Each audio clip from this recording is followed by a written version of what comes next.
Hi, welcome to the Keeler Show, where we're knee-deep into football already, heading into week 2 of the college football season. We're talking about one of the biggest weeks for college football in the state of Iowa, and that's the big game itself, Iowa State. We're looking at the Hawkeye side of things today with the Register's Iowa beat writer Andrew Logue. We've got 3 topics we're going to cover real quick today, but I wanted to go back first off to last Saturday and Iowa's 37-7 win over Eastern Illinois.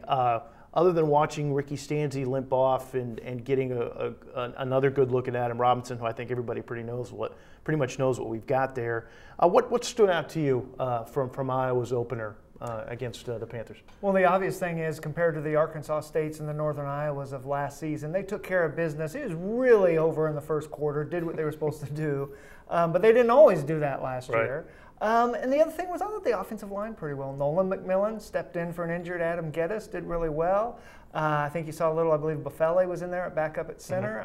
You saw some things with the offensive line that we all tend to forget that they really didn't gel as a unit last year till maybe Ohio State. I mean, they really, with Brian Balaga's thyroid thing and Callaway and there were a lot of moving parts. Riley Reef was in a lot of different parts on that line. We tend to remember the Orange Bowl when everything was hitting, but they struggle a lot. So it was good, I think, to get that unit rolling, get that some cohesiveness going with that unit early on. Could you tell anything, we talked about this last week, from an opponent like that in a game like that, other than just getting bodies in, which they did, but a little later than I think a lot of people thought. I think you saw a lot of rotating bodies in the last 9 minutes of the game, but not a lot until then. So, I mean, was that the right balance of keeping people sharp and yet getting a chance to look at the Buffeles and the Vandenbergs, and who came in a little earlier than people thought, too? Well, and I think maybe from me personally, I would rather have seen Vandenberg do more in the third quarter like that. But other than that, yeah, it showed they were ready. It showed Iowa played like a team that was ready to hit somebody else.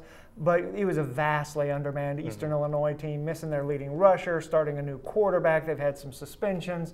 So Eastern Illinois, usually a little peg or two below a Northern Iowa to begin with. Not a great 1AA FCS a nice little program. A decent FCS school, not a good But UNI FCS. usually has the upper hand on them. And so you got to take everything with a grain of salt. They didn't disappoint, but I think you're going to find out a lot more this week. Interesting. I was looking up stats since 1993. Iowa has beaten an opponent by 18 or more points the week before playing Iowa State 9 times. This is back to the Jim Delaney modern 1993.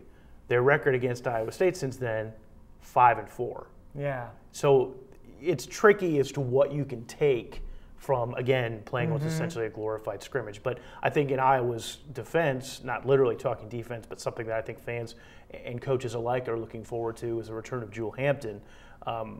I know you and I got a chance to talk to him and listen to him talk a little bit yesterday on Tuesday up in Iowa City. I think this is a guy who's raring to go, and for all reports of the last 5 weeks, had been the best tailback in camp. It sounds like it. In fact, you almost wonder, and I even asked Jewel this, you worry about being too riled up, too anxious to go. And he said, no, he's going to try to chill. He's going to try to take it calm. But it's been 20 months since he got to play.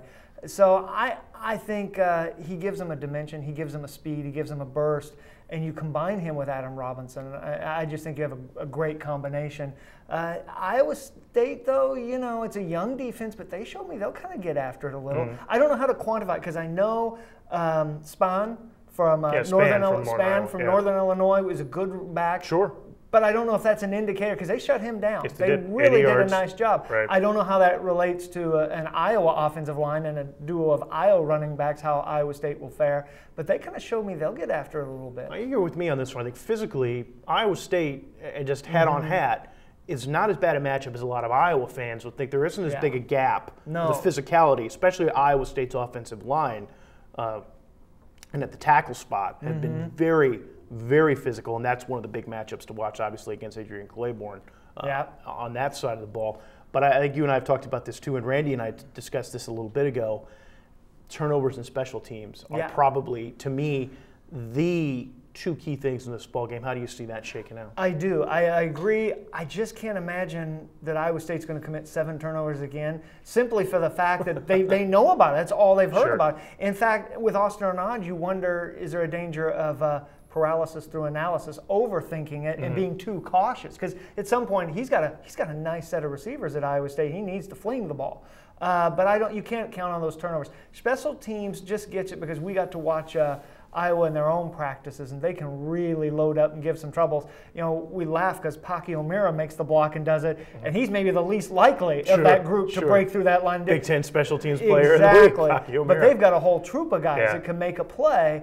And in week one, it looked a little shaky for Iowa State in some of the blocking schemes and stuff. Maybe they shore that up, but I think that's a key issue.